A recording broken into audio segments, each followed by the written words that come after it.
जिहुदा भाବରେ ରହିଲେ।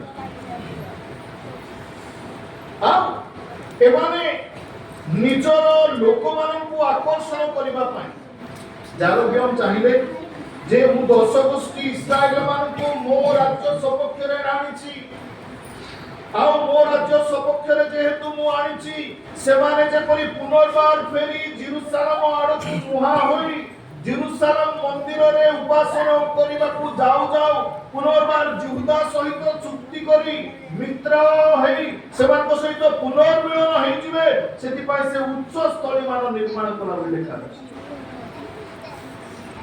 ଆଉ ସେ ଉଚ୍ଚ ସ୍ଥଳୀରେ ପରମେଶ୍ୱରଙ୍କର ବିରୁଦ୍ଧରେ ପ୍ରତିମା ମାନ ସ୍ଥାପନ କରାଯାଏ। ଇସ୍ରାଏଲ ମାନେ ପରମେଶ୍ୱରଙ୍କର ବିରୁଦ୍ଧାଚରଣ କଲେ। ଦେଖନ୍ତୁ ତଳ ଅଂଶମାନଙ୍କର ଲେଖା ଅଛି, हे आकाश मंडल सुन, हे पृथ्वी कर्णपात कर, कारण सदा प्रभु कही